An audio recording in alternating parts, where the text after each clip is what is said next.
Hey friends, it's your boy SVH coming at you with today's bowl of Saki by Hazrat Inayat Khan for June 2nd, 2024.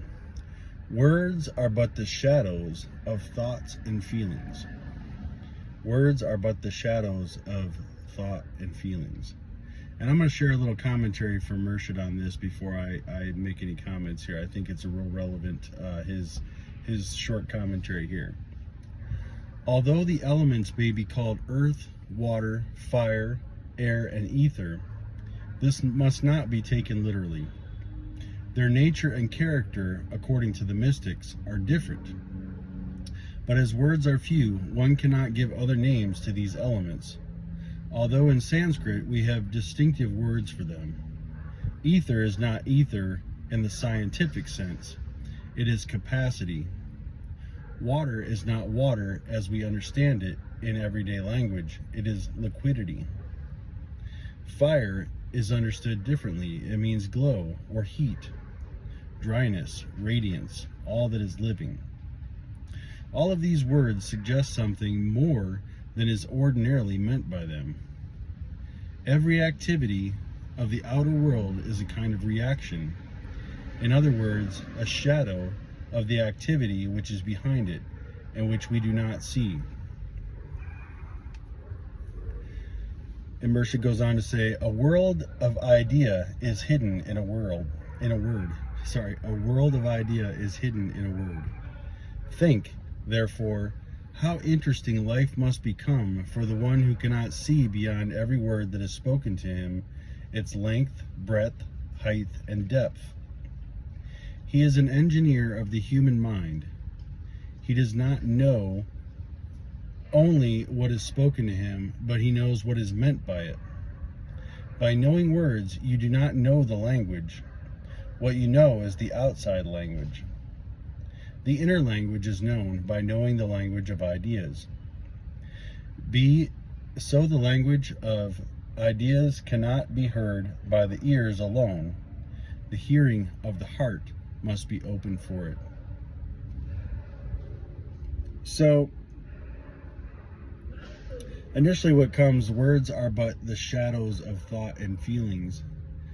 You know, words are powerful, and words do carry a lot of just that power. They carry a lot of power. They carry a very creative force behind them. Once something is uttered, it reverberates and it resonates, right? But even more powerful are those thoughts and the feelings behind it, because that's attached to the word often. And a lot of times words are said without any thought of what's attached to them, without any thought of the thought or the feeling that went into them. And therein lies the problem, that we misinterpret words, that words don't always convey the inner meaning of what it is that we're trying to say or express. And a lot of times words are used in a way to really cast a spell. They call it spelling for a reason, right? Because the words have been manipulated to be used in ways that changes or distorts or perverts their meaning. You know, one in particular is, you say good morning every morning. I like to say grand rising. It's a grand day to rise and to be alive, and experience life, right? As opposed to feeling that it's good to mourn the waking moments, or to mourn that you're getting up and going to work and things like that. I know it's a different spelling, we'll play on words there, but I think about these things often. I've often been one to say, you know, my daughter gets hungry and she'll say, I'm starving. And I'm like, don't say you're starving. You're just very hungry. You know, you're not starving. That is a very distinct difference between being hungry and starving. And, you know, you want to be aware and conscious of that. And you don't want to own something that isn't something that's part of your life or consciousness, or that you don't want to be a part of your life or experience. So I try to really try to train her from saying I'm starving when she's hungry.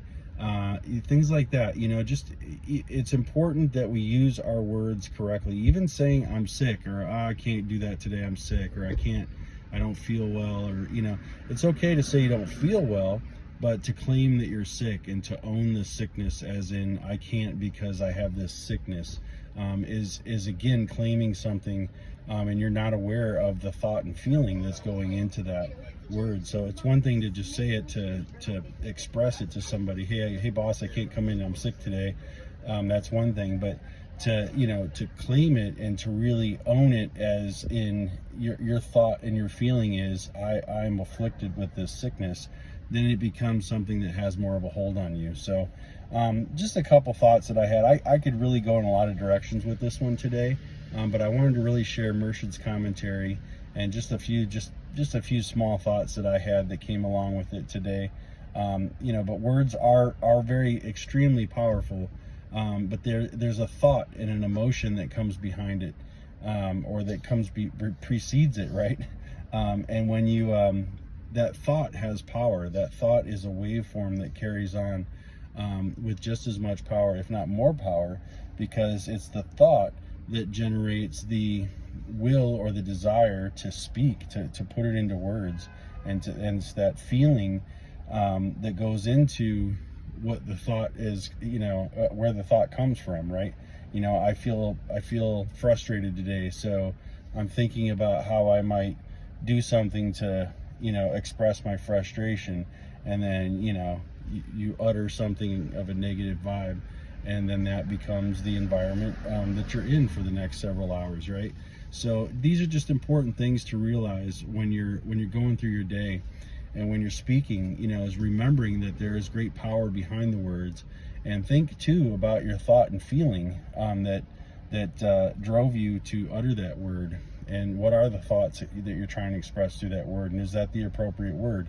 And what are the feelings that you're trying to express, or that you're trying to convey? And do those words really do it justice? And just think about what you're creating out into the environment around you when those things are uttered. So just a couple thoughts on today's bowl of Saki, and I'll be back again tomorrow with another.